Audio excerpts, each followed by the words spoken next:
All right. I think I'm good.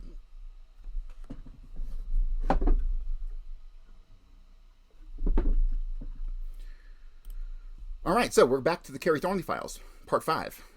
Today, we're going to wrap up this initial file that Jim Garrison had put together, and then we're going to move on to some of, well, depending on how much time we have, we've got about 40 pages to go. I do have Kerry Thornley's grand jury testimony queued up. So, let us begin. This is in reference to Jack Frazier. We're going to talk a little bit about Jack Frazier. Jack Frazier's a CIA guy who was the owner of Ryder Coffee House, which was basically a CIA front. So guys who work for the CIA, they leave the CIA, they go open businesses, and then they agree to put people on payroll as front jobs, and that's exactly what the Ryder Coffee House was. And Oswald never worked at the Ryder Coffee Shop. Oswald worked at the Riley Coffee Company, right? Strange, huh? Multiple CIA front companies selling coffee right in the middle of New Orleans in 1963. So on February 26, 1968, I interviewed Jack Frazier in these offices in regards to Lee Harvey Oswald, Kerry Thornley, and William Cuthbert Brady. I asked Frazier if he had ever seen Lee Harvey Oswald in the company of Kerry Thornley. Frazier indicated he had not. I also asked Frazier if Kerry Thornley had ever said anything about Lee Harvey Oswald or had ever mentioned the real idle warrior being in town. Frazier said no and indicated he does not remember ever seeing or hearing anything about Lee Harvey Oswald prior to the assassination. Frazier said he never loaned or gave any money to Thornley. I asked Frazier to review his relationship with Kerry Thornley. Frazier said that Frazier, used to attend discussion groups on Friday nights at 514 Bourbon Street. Some of the people who attended the discussions were Kerry Thornley, William Brady, Helen Gladstone, a close friend of Brady's, Jack Burnsides, and Ross Buckley. The person who had held the discussions was a man named Ivan, last name not known, who, according to Frazier, is a homosexual. Frazier said that Brady was also a homosexual, and Frazier thinks that discussion groups could have been pickup places for the gay crowd, but he believes the primary purpose was discussion. Frazier said that the politics occupied the bulk of the discussions and that Kerry Thornley was an active participant in the group. And as I touched upon last time, there are people who try to put Oswald in the library giving presentations, this and that. Definitely not Oswald. It was definitely Kerry Thornley. Here we have some corroboration from Jack Frazier that Kerry Thornley was in fact involved in putting on these presentations at the library and at other places. So the purpose of all this, for me at least, was to show that none of the things that Oswald's ever been accused of did Oswald ever actually do, and that he was being impersonated by a couple guys, Kerry Thornley and William Seymour. We'll get to William Seymour probably in a couple weeks.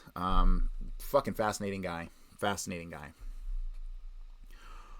All right, so Frazier said that he was gone on a trip when Brady was picked up on morals charges. Morals charges means homosexuality in 1963, and later deported to the Philippines. Brady's deportation occurred around the same time as Oswald's leaflet distribution episode, and Frazier thinks there may be some connection. Frazier said that Helen Gladstone took care of Brady's affairs after he was deported. Brady had left his furniture at the Ryder Coffee House. Helen Gladstone is now working for the Jewish Civic Press.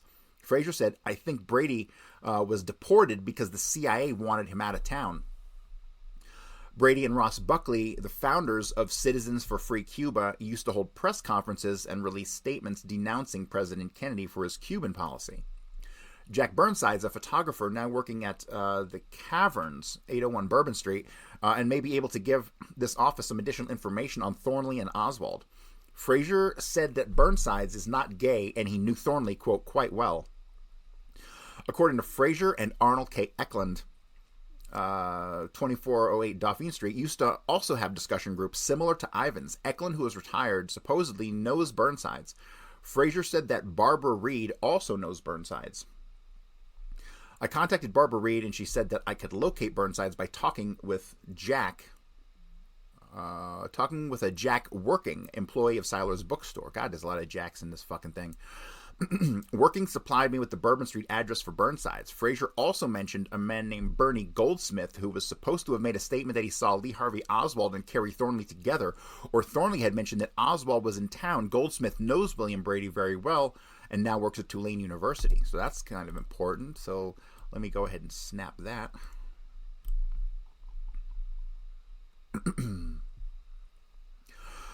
Goldsmith works for the Tulane Medical School Computer Center, and I have made arrangements to talk with him. Note, since Frazier seems to make some connection between Brady's arrest and subsequent deportation and Oswald's arrest for disturbing the peace, I wonder how we can say that he did not know anything about Oswald prior to the assassination.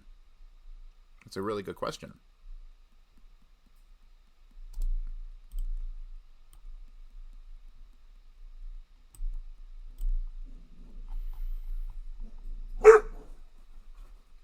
Okay, so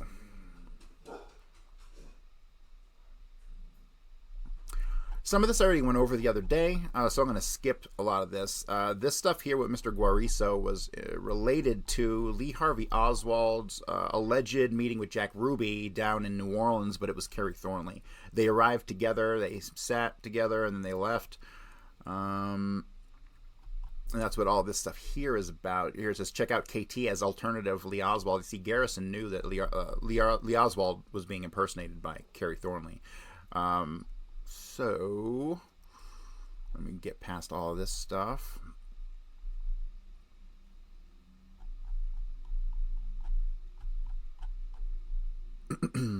Okay, interview with John Spencer, Dauphine Street. Mr. John Spencer informed Jim Alcock and me that he was the landlord at 1824 Dauphine Street when Thornley lived there with Jeannie Hack, whom Thornley said was his wife. He said on the night of the assassination around 8 o'clock, the Secret Service came to his door asking for Kerry Thornley. He informed them that Thornley was at work, and they contacted him at the restaurant where he was working and took him back to the apartment and talked to him for about 2 or 3 hours. That is fucking bullshit. That is bullshit. So 8 o'clock New Orleans time is 7 o'clock in the evening in Dallas time. Kerry Thornley shot J.D. Tippit at 1 o'clock. He's out of the fucking back of the Texas Theater by 2 o'clock. Could he have made it in 1963 from fucking Dallas to New Orleans in less than fucking 5-6? No, sorry. This is bullshit. Who is this? John Spencer is covering for Kerry Thornley because Kerry Thornley was 100% absolutely in Dallas on November 22nd. So, Spencer said that the next morning the FBI also came and interviewed Thornley. Now that I fucking believe. But let me ask you this question. Why would the Secret Service come looking for Kerry Thornley at 8 o'clock at night on the night of the assassination? Why? Because they fucking knew. That's why. They fucking knew. About 2 or 3 days after the assassination, he said that he found a note in his mailbox from Thornley and said, I must leave. I am going to the Washington, D.C. area, probably Alexandria, Virginia. I will send you my address so that you can forward my mail. Spencer said it was quite unexpected, as Thornley had at least 10 days left in the month before his rent would have been due. That from the way the note was written, he got the impression that Thornley was under some kind of pressure and for some reason he had to leave. Spencer said that he had some conversations with Thornley about his book, The Idle Warrior, which was patterned after Oswald, and that Thornley had asked him to read a copy of the manuscript, which had been turned down by several publishers before the assassination.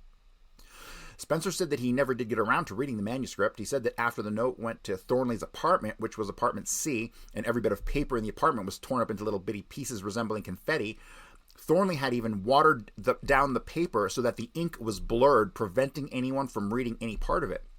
Before Thornley left, he informed Spencer that NBC had offered him a large amount of money for the last chapter of his book, The Idle Warrior. Thornley was of the opinion that he was going to be a rich man because of the coincidence of Oswald being the subject of his book and the assassination and the arrest and murder of Oswald. Spencer said he believed he had the note in his safety deposit box and will attempt to find it and contact Alcock. All right, let me reread that.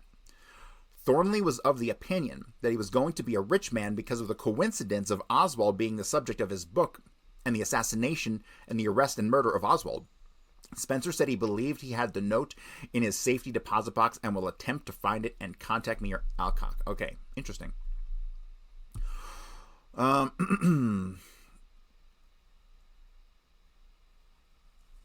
Okay, so this is interesting. Spencer is a seaman and spends most of his time at sea. Now, this is curious. So Spencer, we've already seen, has covered for Kerry Thornley already, right? When he said the Secret Service came looking for him at 8 o'clock and told him he was at work, Thornley was on his way back to New Orleans at that time. He hadn't gotten there yet, so no, he wasn't there. So Spencer's covering for him. And Spencer is a seaman who spends most of his time at sea. Now, I spent a lot of time looking for a seaman who was going to bring in the heroin for the Rocher incident, right?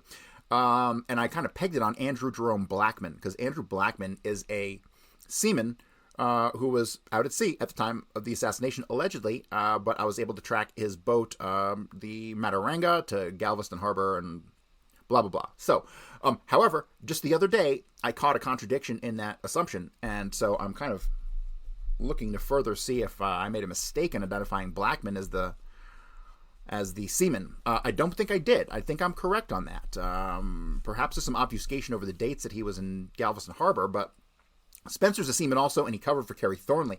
I can now see this Spencer guy having been involved. Is he the seaman who I was looking for? Probably not. Who the fuck knows? Could I have been wrong about Blackman? Sure. I don't think so. So let's proceed and see if this gives us any clues as to whether or not Spencer was involved in the assassination.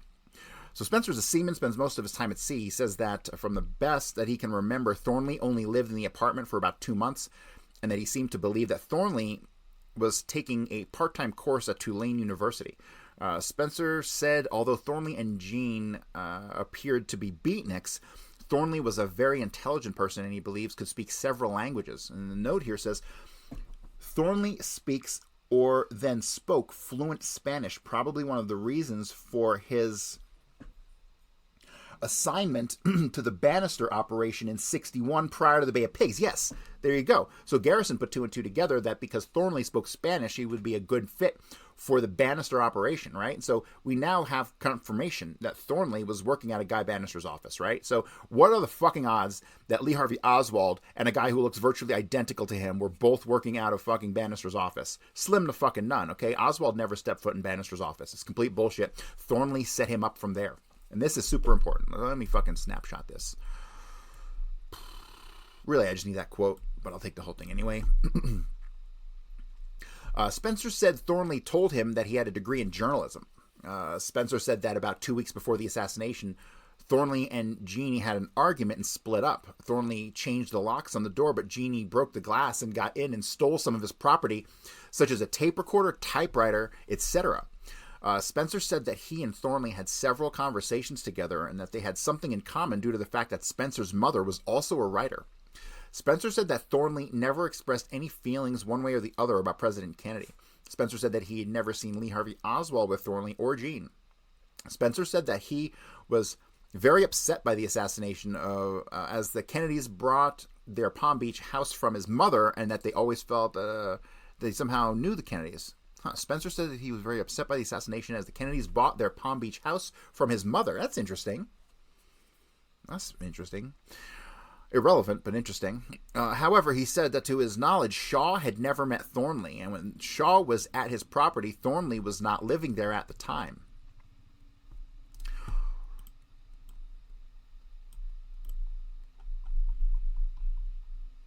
That was very interesting because that puts Clay Shaw at Kerry Thornley's residence, although Mr. Spencer's saying that that's not, the timing isn't correct, and that Clay Shaw visited at a time when Kerry Thornley wasn't living there. Bullshit. Clay Shaw was a big, bad fucking CIA handler for all of these guys, overseeing this whole thing.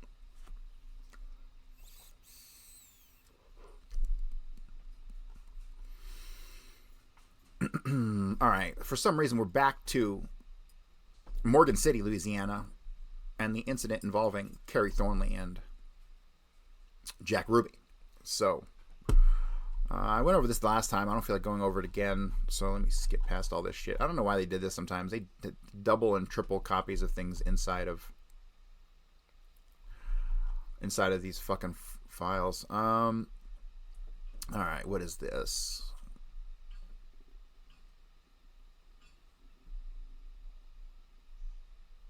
Okay, so memo to Louis Ivan, chief investigator for Garrison, from Gary Sanders. Reference Miss Rose Cavalier on Kerry Thornley.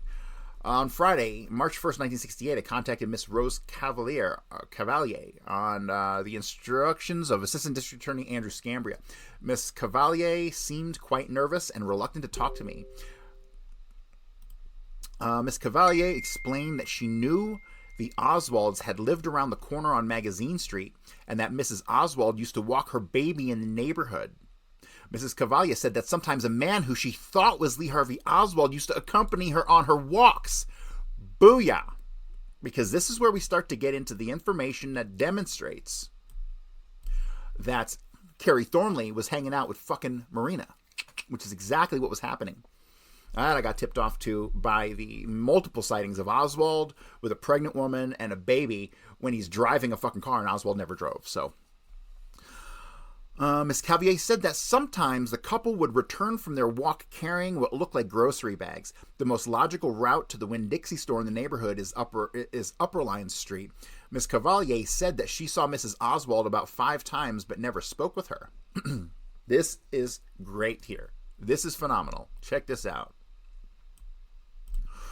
I purposely showed Miss Cavalier a picture of Kerry Thornley, and her reaction was, he was heavier then. I then showed Miss Cavalier a picture of Lee Harvey Oswald, and she identified him. While Miss Cavalier was holding both pictures, she never realized they were of different people until I explained that fact to her. At that point, Miss Cavalier became quite nervous and confused and began to ramble and not getting mixed up in other person's business.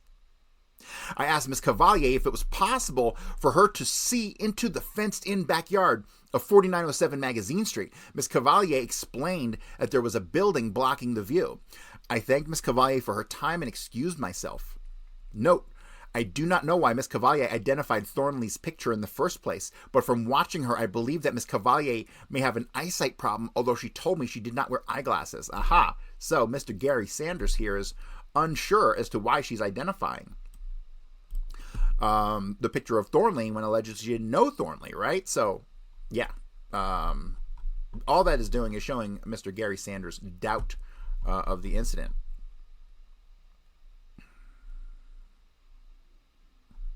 All right, we've already covered this. This is the Mr.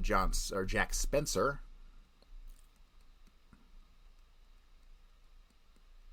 Okay, so here we go. Now we're moving on to some good stuff here. We've got the incident at Jones Printing. So obviously, Lee Harvey Oswald never had any flyers printed. He was seen handing them out on the street. He got into his fight with Carlos Bernier on August the 9th of 1963. And so, but we know for a fact, because of Harold Weisberg, that Kerry Thornley had those flyers printed. So let's go back to here, December 4th, 1963. Myra Silver, secretary, Jones Printing Company, 422 Girard Street, New Orleans, Louisiana, was interviewed at her place of employment and advised that her records reflect the following information.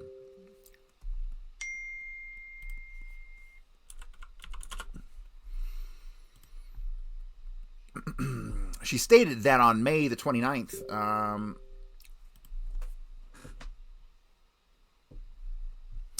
She stated on May the 29th, 1963, a person who she understood gave his name as Osborne appeared at the Jones Printing Company and placed an order for 1,000 copies of a handbill, a rough draft of which she submitted on an 8x10 loose-leaf paper, which he submitted. She stated that the handbill read as follows: Hands Off Cuba, join the Fair Play for Cuba Committee, New Orleans Chapter Member Branch, free literature lectures, location blank, everyone welcome. Okay, so let's check out the notes here. So check out KT, possible alternate LO here. See the next page, right? But see, this was fucking like 10 years before Harold Weisberg took the initiative to go to goddamn Jones Printing and talk to Douglas Jones. Douglas Jones acknowledged that it was Kerry Thornley who had the flyers printed. Basically, I explained this the other day, but Weisberg shows about 100 pictures of Douglas Jones. Douglas Jones picks out 4 pictures of the man who had the flyers commissioned. Every picture that he picked out was of Kerry Thornley, not of Oswald. He actually skipped over pictures of Oswald to pull pictures of Kerry Thornley, including one with a big old beard, as it's described. So, all right, here it says, see next page, and check out also Oswald's escort See Mr. Jones' statement. Ooh, so Oswald probably, it was definitely not Oswald, right? So he's being accompanied by an escort. So who was that person? Now, remember, we've already seen Oswald all over the place with a husky Latino with a pockmarked face, right? Lawrence Howard, still, I know the connection between Kerry Thornley and Lawrence Howard is there, obviously, because of David Ferry, and they were in a group together, right? But I can't seem to break my mind from the conditioning that every sighting of Lawrence Howard was accompanied by William Seymour and not Oswald, right? So, but I'm still trying to put the pieces together on whether or not Lawrence Howard was actually being seen with Kerry Thornley at times. I think it's a good possibility, and this might be one of them. Everyone, welcome. She advised that the order was placed on job ticket number D-7548 and promised the completed product on June 4th, 1963. She advised that the business relationship was strictly cash due to the fact that her company had never done business with Osborne before. She advised that her records show that Osborne appeared on May 31st, 1963 and placed a $4 down payment on his order. She stated that the handbills were made up on June 1st and locked up on June 3rd, 1963.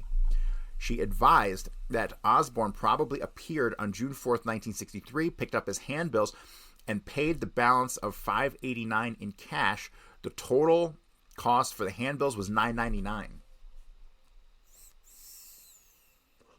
It's kind of a lot for flyers in 1963, right?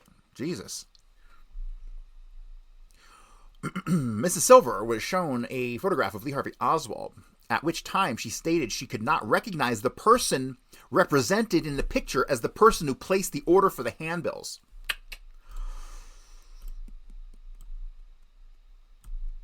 Okay, let me get the whole thing.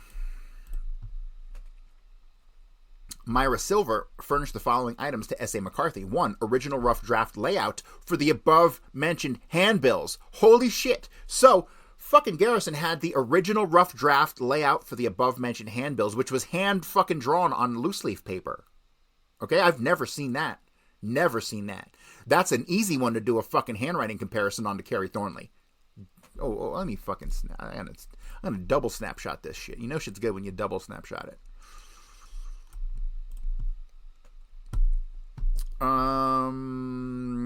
God, Garrison got the Jones Printing Company job ticket. 3 copies of the finished handbill, beginning with Hands Off Cuba, which handbills were being retained as file copies by the Jones Printing Company.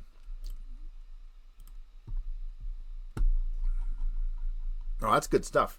What I would not fucking do for an original one of these 1,000 flyers that Thornley had printed. Holy fuck.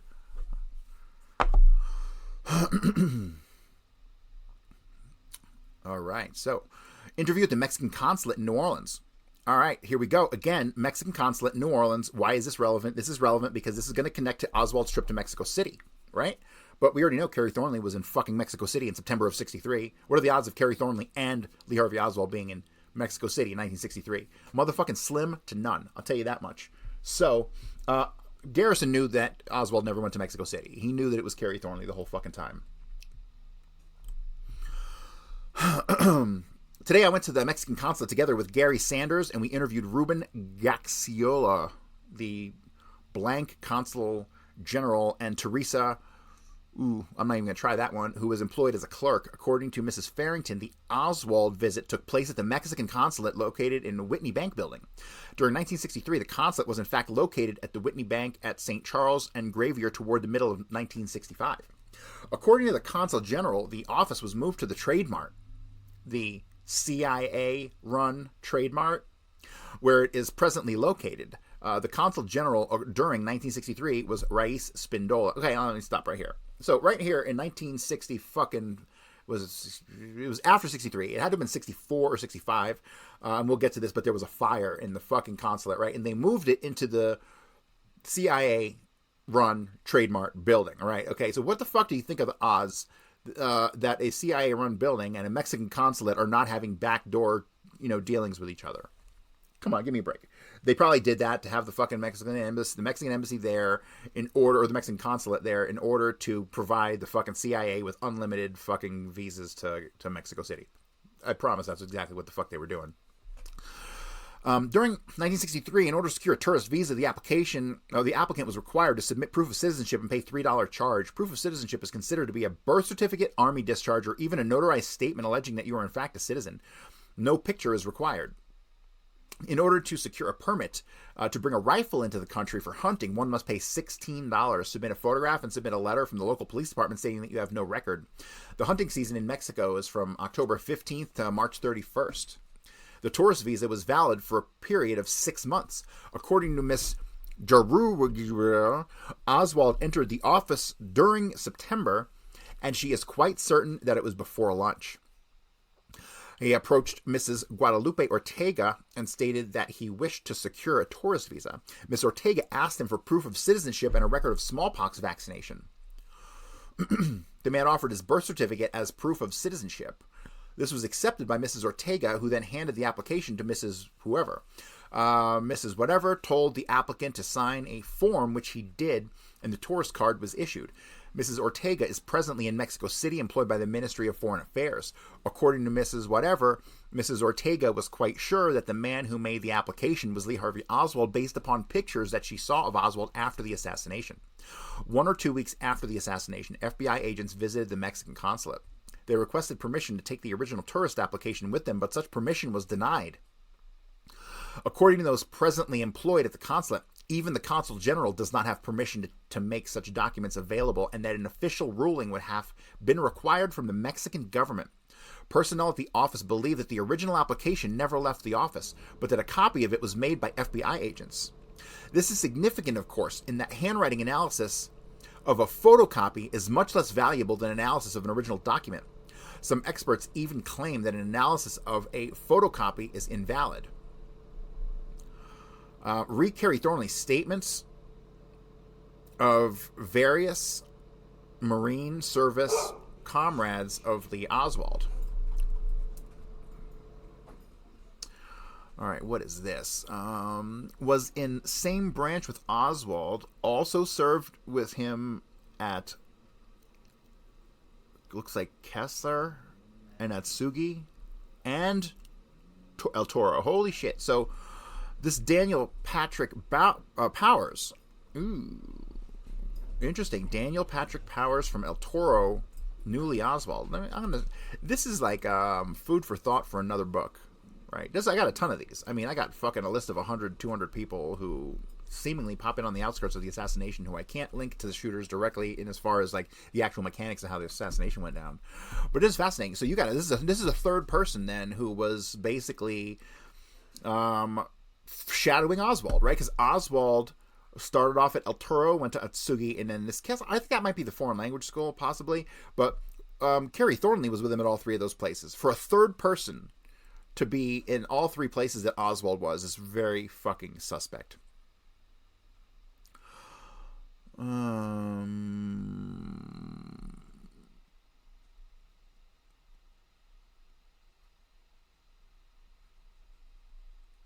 right, so here you have a person, Daniel Patrick Powers from El Toro, discussing Lee Harvey Oswald, but in the column here, Garrison has a reference to Kerry Thornley. Why is that? Let's read through this. And how long? I don't want to fucking be here all day on this shit. All right.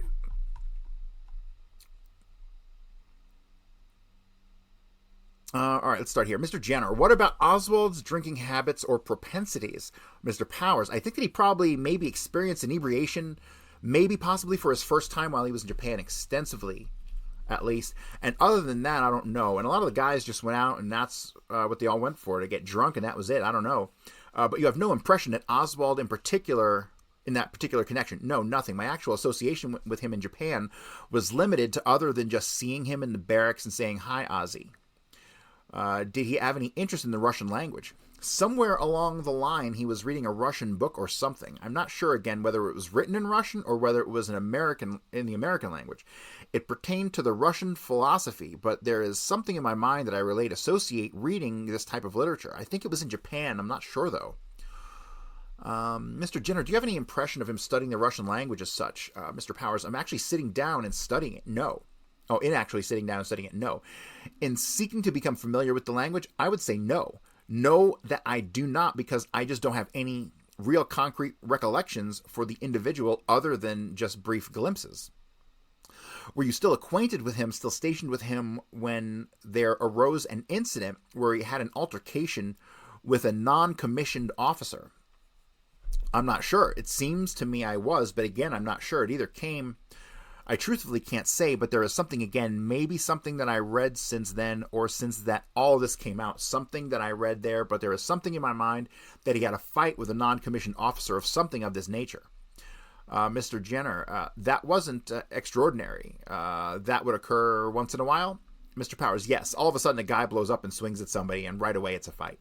And if it can be blown out of proportion, too, if the non-commissioned officer wanted to take it at any time, take a swing or strike or a blow, it was supposed to be a serious offense in the Marines.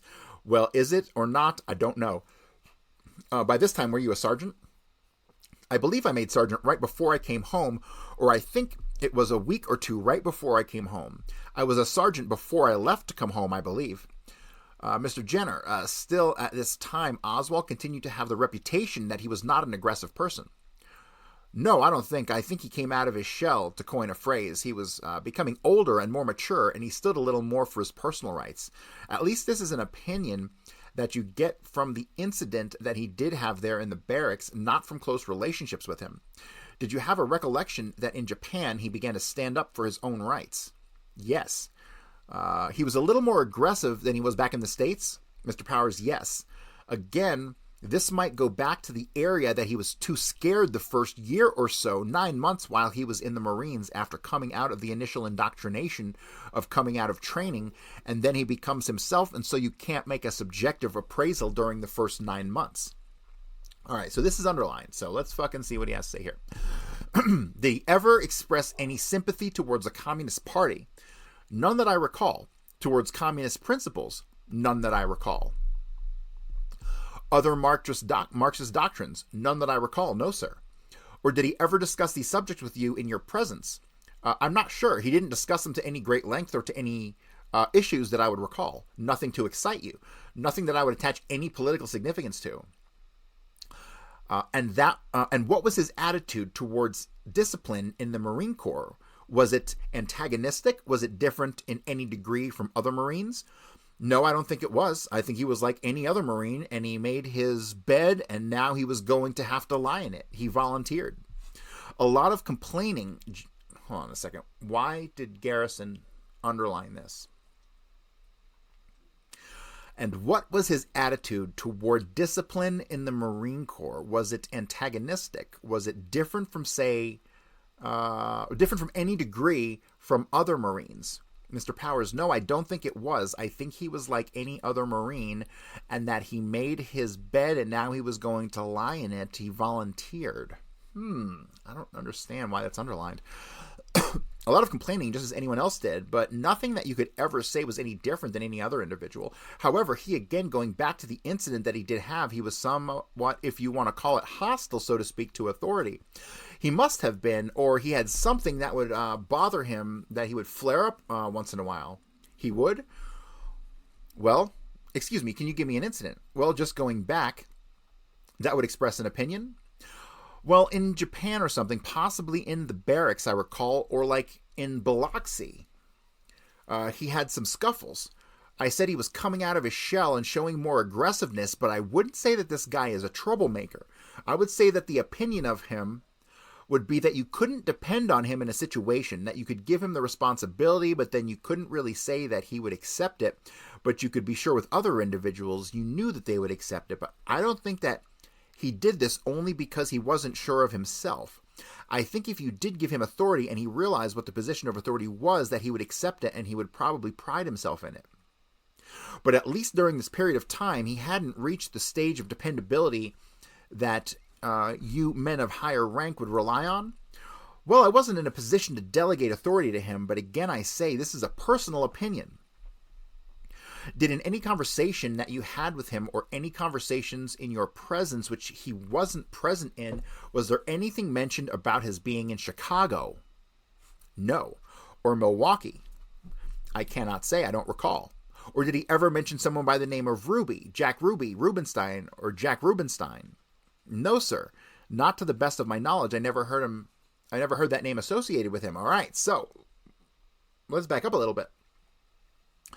Did in any conversation that you had with him or any conversations in your presence, which he wasn't present in, was there anything mentioned about his being in Chicago? Why the fuck would Jenner ask about Chicago? Oswald never went to fucking Chicago. Or Milwaukee. Milwaukee's what, in Wisconsin? There is zero fucking evidence that Oswald ever went to Chicago or Milwaukee, so why the fuck is Jenner's asking Powers about this? Makes no sense whatsoever. And in 1959, Oswald would have zero connection to Jack Ruby. So why the fuck is he asking about Jack Ruby here? Obviously, they have more information that we do not have, which is in regards to Oswald being in Chicago or fucking Milwaukee. They might suspect that he knew Jack Rubenstein or, Jack Ruby back in the fucking day, but I've never come across anything that even suggests that. And I would say that Ruby and Oswald never fucking knew each other. Ruby knew Kerry Thornley. Did he ever mention Jack Ruby? No, sir, not to the best of my knowledge. I've never heard that name associated with him. Even when he was in Japan, did he stay to himself, by and large? I would say yes. I think that he did that. Again, I couldn't be sure because he was in a different crew and they would be on Liberty at a different time. Do you ever recall him being intoxicated? No, distinctly. Not distinctly, no. It seems to me, here again, there's just a picture in my mind that it would come in the barracks feeling good and acting silly.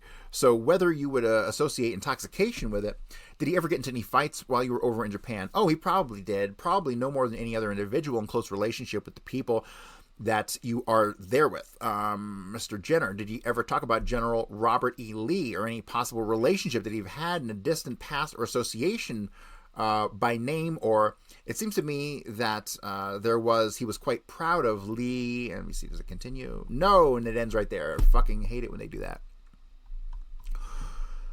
Let me see if I can determine anything. He was quite proud of Lee Harvey Oswald. I'm not, whatever. Can't tell what that says, so I'm going to move on. All right, this one says, was Oswald's platoon sergeant, affidavit of Alan D. Graff. Remember, this is still in the Kerry Thornley file, right? The following affidavit was executed by Alan D. Graff on June 15, 1964, President's Commission on the Assassination of President John Kennedy.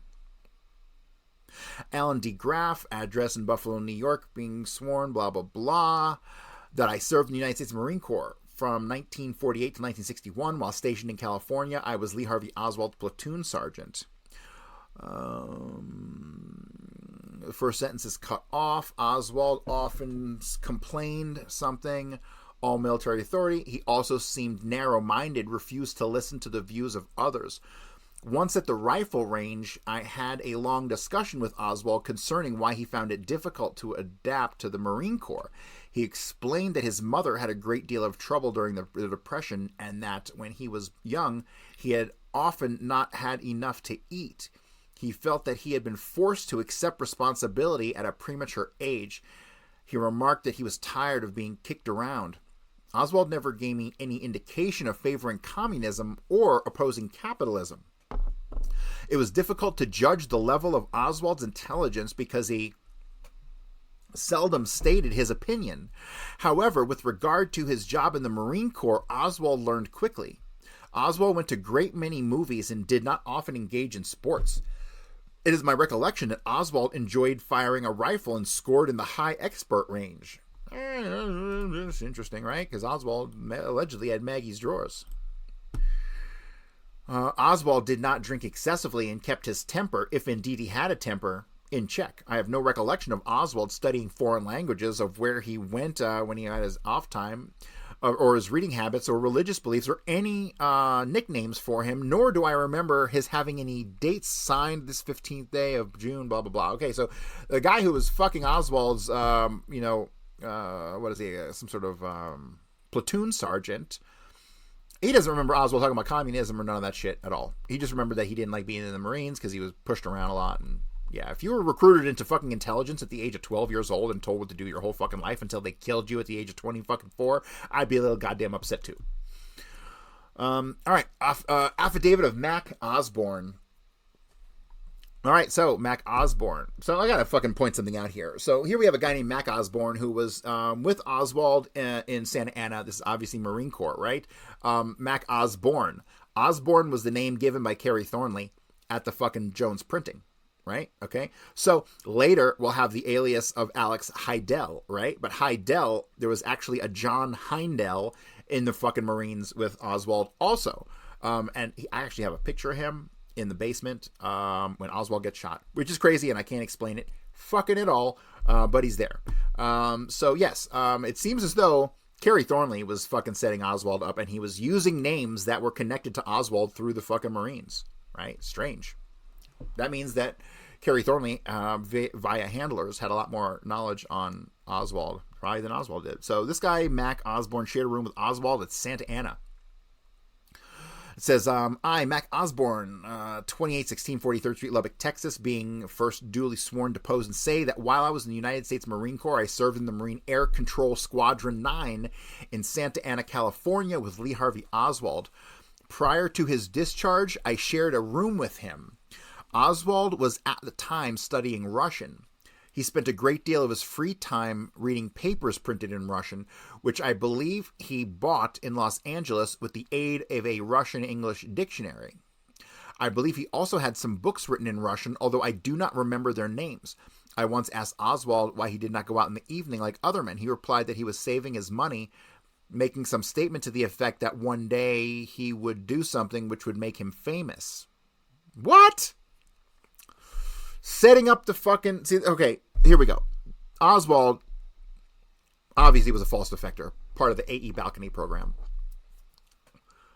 They're obviously fucking setting up this fucking communist dissident persona as far back here as 1959. Telling Oswald to start telling people certain things. But notice how the other people who were in the Marines with Oswald never knew nothing about none of this Russian shit, right? Because there were two fucking Lee Harvey Oswalds going through the Marines at the same time. John Armstrong has alluded to that, and I'm pretty goddamn sure he's correct. See, I hate to fucking rehash John Armstrong's work over and over again. And I don't want to have to be that guy who goes and does a deep dive through all of his work to try to, you know, figure out what he knew and didn't know and how credible his sources were, right?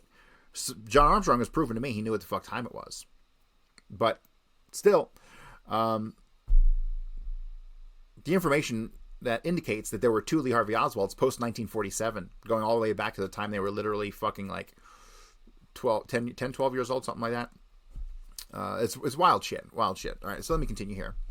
I once asked Oswald why he did not go in the evening like other men. He said he was going to do something, blah, blah, blah. Although Oswald did not directly talk back to his superiors, he did the tasks assigned him poorly and complained about them to his fellow Marines. My recollection is that Oswald was a radar operator of average ability, although he was personally,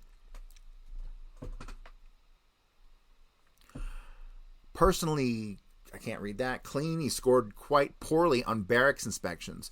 Although Oswald was not openly hostile to his fellow Marines, when they asked him to participate in their activities, he would refuse, stating that he had something else to do.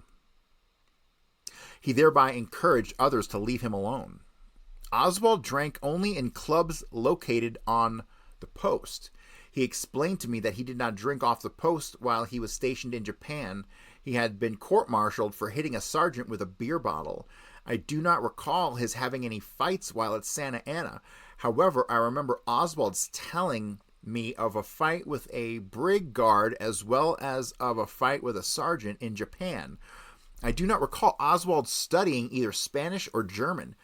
I do not recall any remarks on his part concerning communism, Russia, or Cuba. Because of the fact that he was studying Russian, fellow Marines sometimes... something accused him of being a Russian spy. In my opinion, he took such accusations in fun. Although I did not regard Oswald as particularly intelligent, I got the idea that he thought he was intelligent and tried verbally to suggest to others he was.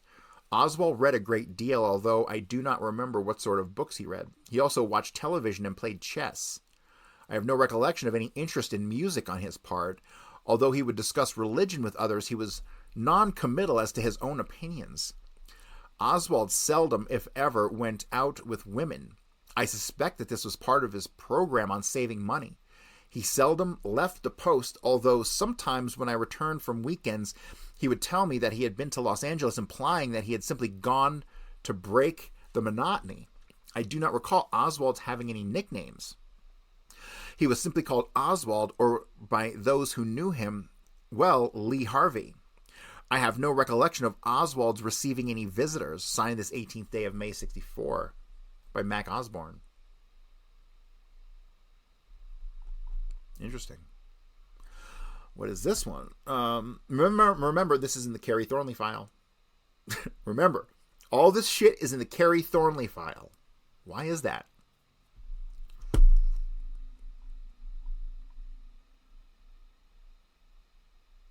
Lived in next hut to Lee Oswald at Santa Ana and was on same radar crew. It's the affidavit of Richard Dennis Call. The following affidavit was executed by Richard Dennis Call on May 20th, 1964. I, Richard Dennis Call, blah, blah, blah, that I served in the United States Marine Corps from September 56 to 59 is what it looks like. From December 58 to December, I can't read that. Let's just say he was there for a long fucking time. I was stationed with Marine Air Control Squadron number 9, lighter than air station, Santa Ana, California. During this time, I made the acquaintance of Lee Harvey Oswald. I lived in the ensign hut next to and was on the same radar crew as Oswald. I estimate I talked to some extent with Oswald each day during the period that we were stationed together. It was very difficult to evaluate Oswald's personality because he never liked to talk about his life prior to joining the Marine Corps. Interesting. Or about what he did while in the Marine Corps. Although by the usual standards I was just an acquaintance of Oswald, I probably was one of his best friends. Oswald once dated an airline stewardess who was learning Russian. Oswald spent a great deal of time reading. I do not remember what he read because he never talked about it. He also spent a great deal of time playing chess. I played chess with him about once a week. We were of approximate equal ability.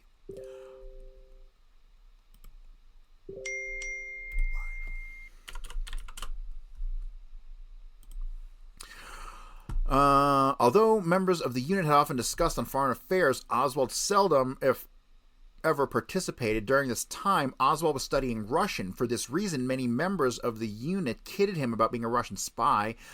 Oswald seemed to enjoy this type of remark. At that time, I phonographed record of Russian classical pieces entitled Russian Fireworks. When I would play this record, Oswald would come over to me and say, "You called?" I had a chess set which contained red and white chessmen. Oswald always chose the red chessmen, making some remark to the effect that he preferred the Red Army. In connection with this general joking about Oswald's interest in Russian, he was nicknamed Oswaldovich. However, I do not recall Oswald making serious remarks with regard to Soviet something.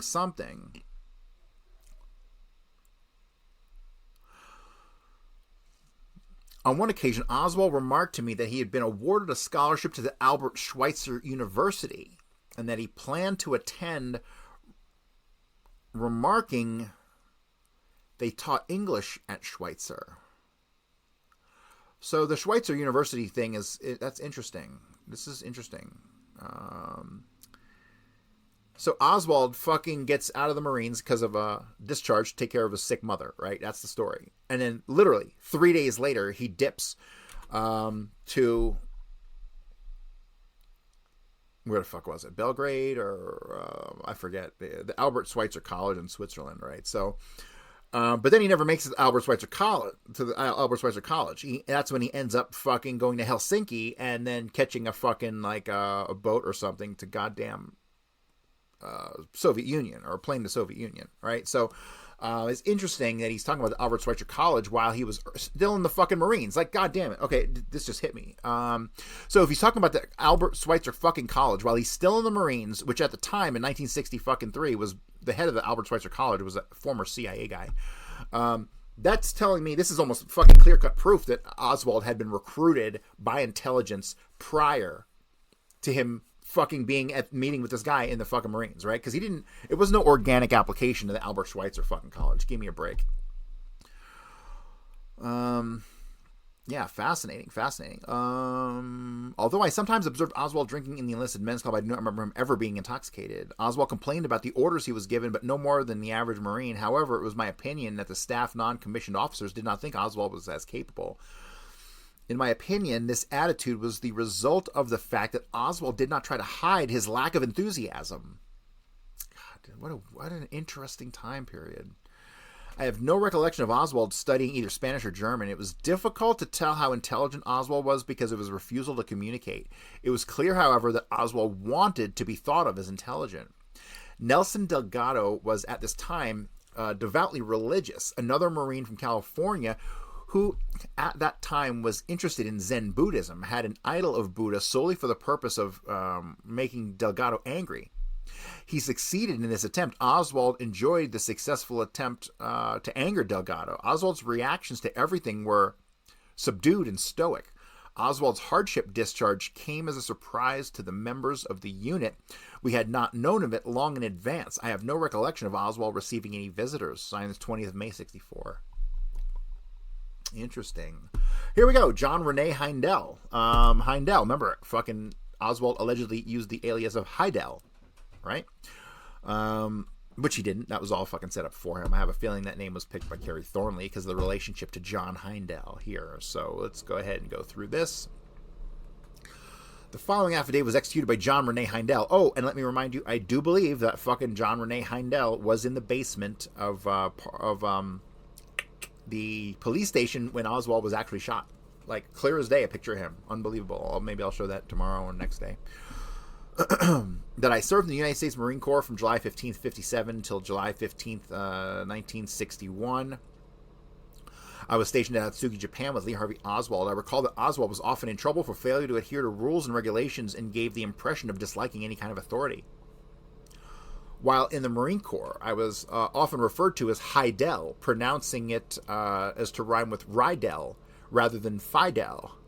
Rydell rather than Fidel. Oh, yeah, I see what he's saying here. This was a nickname and not merely an inadvertent mispronunciation. It is possible that Oswald might have heard me called by this name, and indeed he may himself have called me Heidel. However, I have no specific recollection of his either using or bearing this name. Although I generally regarded Oswald as an intelligent person, I did not observe that he particularly interested in something international. I can't read that. While in Japan, Oswald drank a good deal, at times becoming intoxicated. It's okay, hold on, let me stop right here. Can you see how when we're going back and forth between these multiple fucking Marines who all knew Oswald, they're giving a very different description of this guy, right? This guy's saying that he was intoxicated a lot. We have someone else who said that Spencer said he was never intoxicated, right? So you have, clearly it's two different fucking people. And this is in the Marine Corps. This is in the Marine Corps. And if I'm not mistaken, John Armstrong actually located the individual, like, course numbers that Oswald took and found duplicate course numbers and stuff like that. So, yeah. Really good stuff. Oswald did not often talk back to his superiors, but was likely to complain about their orders when he was alone with his fellow Marines. Oswald generally went on liberty by himself. Therefore, I do not know what his activities were off post. I do not recall Oswald being called any nicknames. See, but the last guy said that he was called Oswaldovich, right? Because he was so fucking overtly Marxist. But now you have Heindel saying that he doesn't remember any nicknames. Although our Marine Air Group was sent to Formosa for a period of time, I am unable to remember Oswald being there. This is signed on 19th day of May, 64. Okay, so here we have a date where Oswald's air group was sent to Formosa, but Oswald was not there. He didn't see Oswald there. Why not?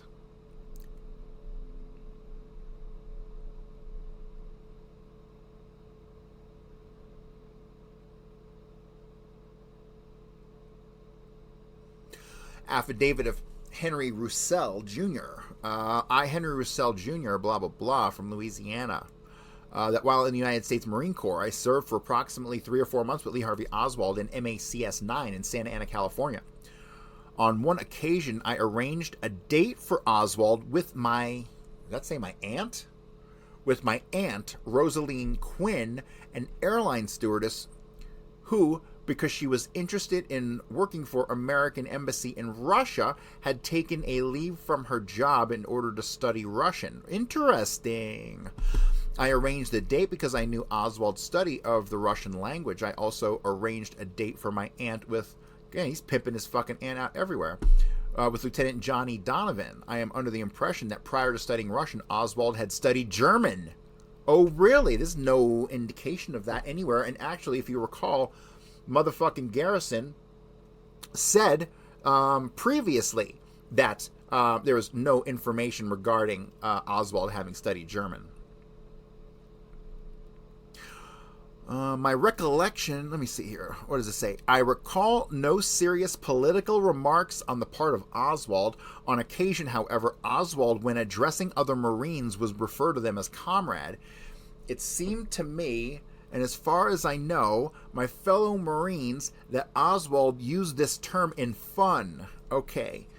At times, some of us responded by calling him comrade. Oswald also enjoyed listening to recordings of Russian songs.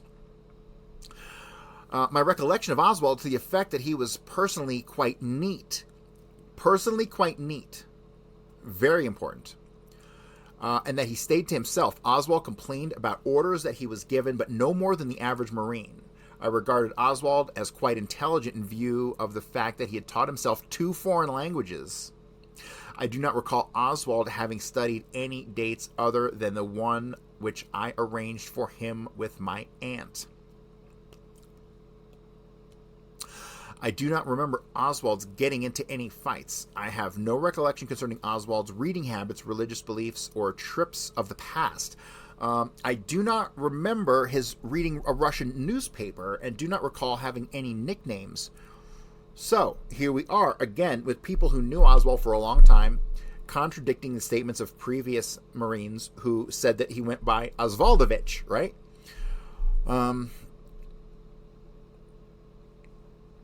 I do not remember Oswald as having his name written in Russian on his jackets and have no recollection of any visitors received by Oswald. So, yeah, I mean, I think it's pretty fucking obvious. Even in the Marines back in 1959, there were 2 Oswalds going through the fucking Marines. Was with Lee Oswald, not Keesler and Toro and Santa Ana and probably Jacksonville? I don't know. Affidavit of Donald Peter Camerata. Donald Peter, see, once again, on the left, Kerry Thornley, right? So, this allegedly has nothing to do with Lee Harvey fucking Oswald, right? But Garrison knew better. Donald Peter what was his last name again? Camerata. That Lee Harvey Oswald and I were concurrently stationed in the following military installations while we were both members of the United States Marine Corps. Keesler Air Force Base in Biloxi, the Marine Air Station El Toro and Santa Ana, California, and possibly Naval Air Station at Jacksonville, Florida. Okay, good. It is Jacksonville. Although I served in the Far East, Oswald and I were not in the same unit at the time. While in the Marine Corps, I heard from other Marines that Oswald was studying Russian. I personally observed that Oswald had his name written in Russian on one of his jackets. Okay, here we go, contradicting the last fucking statement that we had. And played records of Russian songs so loud that one could hear them outside the barracks, either en route back to the United States or subsequent to my return. I learned of a rumor to the effect that Oswald had been in some way responsible for the death of Martin Strand. What? All right. This is going to require some fucking sidetracking.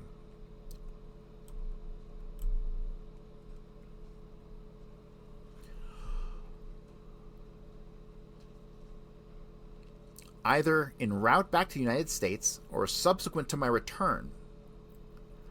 I heard a rumor to the effect that Oswald had been in some way responsible for the death of Martin Strand. Ooh, what the fuck? What is this about? I have no personal knowledge of any such involvement. I do not remember who told me of this rumor, and am not even certain that I heard it from more than one person.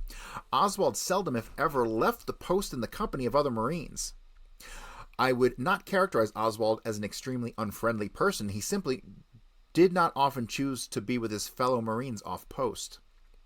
Oswald was not particularly prone to fighting, although he apparently resented the orders of his superiors no more than the average Marine. He was more outspoken than average in his resentment. However, he generally followed such orders. Although I have no firm impression of the level of Oswald's intelligence, he was a man who attempted to make other people believe he was intelligent. I know from rumor that Oswald received a newspaper printed in Russian. I was informed by my fellow Marines that one of his superiors, either the first sergeant or a lieutenant, asked Oswald why he read this paper. I have no recollection of Oswald studying or speaking either Spanish or German, or any of the remarks on his part concerning communism, Russia, or Cuba, of his religious beliefs, of any abnormal attitude towards women on his part, or of his receiving any visitors. Oswald was nicknamed Oz.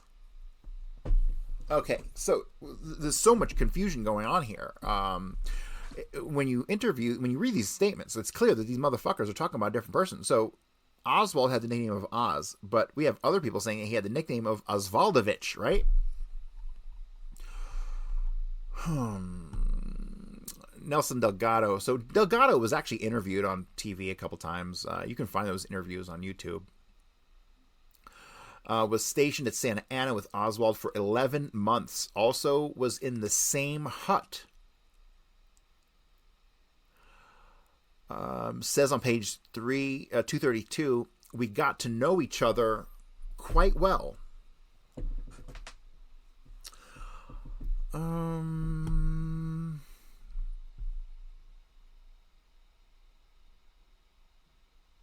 me see.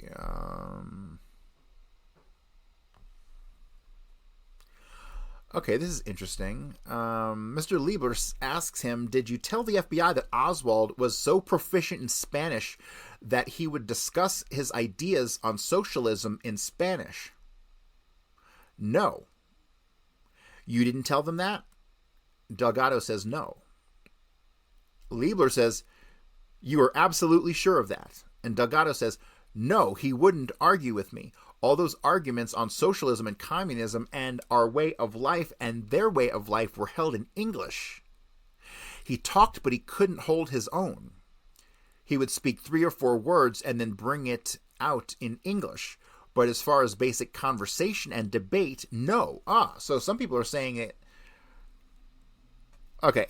So some people are saying that he spoke Spanish, but Oswald, there's no fucking evidence that Oswald ever learned or spoke Spanish. Ever. Never. Kerry Thornley spoke fluent Spanish as per Jim Garrison, as we've already covered in the past couple days. Let me see. This FBI agent says that you told him that Oswald became so proficient in Spanish that Oswald would discuss his ideas on socialism in Spanish. He would discuss his ideas, but not anything against our government and nothing socialist, mind you. Mr. Liebler in Spanish, and Mr. Delgado says he would speak to me in Spanish in front of the people, in front of the others in the ward, what we call the ward room. Basically the fact that he could be standing over us and we would be talking and they wouldn't understand what we were saying, but no ideas were exchanged. Political ideas in exchange during those times. Whenever we talked about the communist or socialist way of life, we would do it either in our hut or, in low whispers in the wardroom. Okay, so I'm very fucking slowly kind of putting this together here, that Fucking Garrison was under the impression that Kerry Thornley was going through the Marines as Lee Harvey Oswald. That's a step further than I took it. I knew Thornley was in the Marines with Oswald. But could there have been a duplicate Oswald in the fucking Marines? And the answer is absolutely. Now the question then becomes, was the duplicate Oswald in the Marines actually Kerry Thornley? You see, this is like a multi-fucking lifetime investigation, man. God. The amount of things that I've left undone far outweigh the amount of things that I've done in Kennedy. Right, so now at least I see where Garrison was going with this. And how would that be possible if it wasn't for two federal agencies, okay? Number one, the CIA, the base at Atsugi was a CIA base, okay? However, if you're in the Marines, that's under the Navy and you're under naval intelligence, which means that there has got to be an intimate relationship between operations of naval intelligence and operations of the Central Intelligence Agency, right? The fucking naval intelligence is not going to let some fucking covert operative of the CIA go through the Marines without knowing about it, right?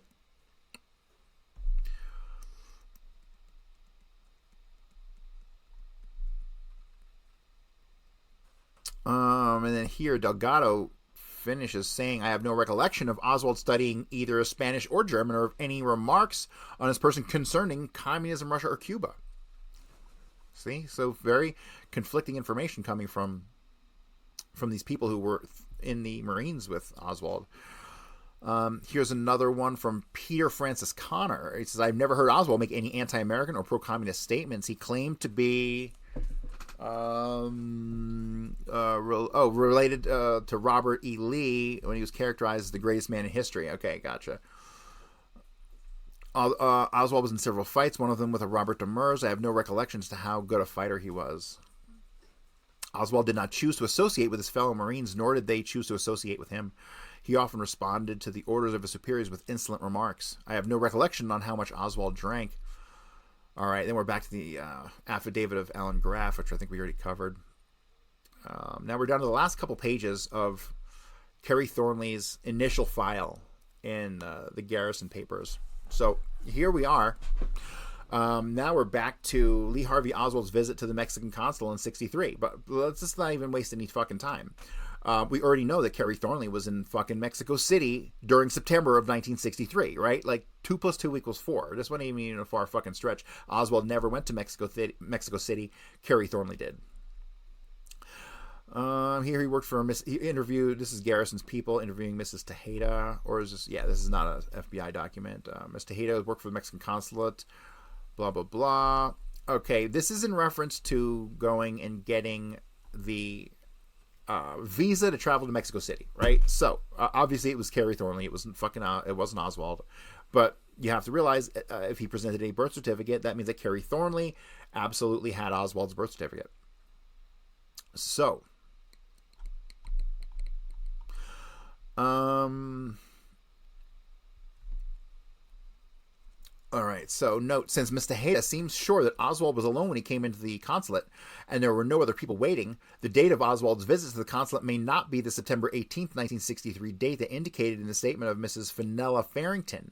Mrs. Farrington's Oswald was accompanied by a woman, and Mr. Tejeda's Oswald was alone. So there's multiple fucking visas getting picked up to Mexico City. Also interesting in the Commission Exhibit CE 2481, which is supposedly a photocopy of Oswald's application for a tourist card filled out on September 17th. Again, a conflict which exists since Ms. Tejeda was very certain when I talked with her that the FBI had not photographed the application, had not taken it from the consulate.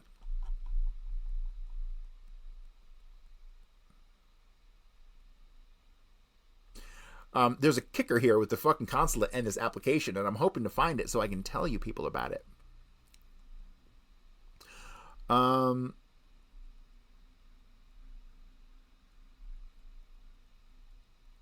Okay, so this woman is talking about Kerry Thornley coming into the Mexican consulate in fucking New Orleans, right? And this is a great one here. Again, he says gratuitous in the column, right? Like, you're giving way more fucking information. What do you have to do to take firearms or a gun into Mexico? The woman at the consulate asked the man why he wanted a gun, and Mrs. Farrington interrupted again, saying, the hunting's wonderful. Mrs. Farrington said that the man appeared worried and not relaxed, as were the other tourists seeking visas. She also said that he appeared to resent her interruptions and appeared ungrateful for the information, right? So I'm trying to find the kicker here because let me see if I can just fucking find it. All right, so here's the deal. We have a photograph of the fucking application, right? But this lady said that the FBI never came, collected it, never photographed it, never nothing.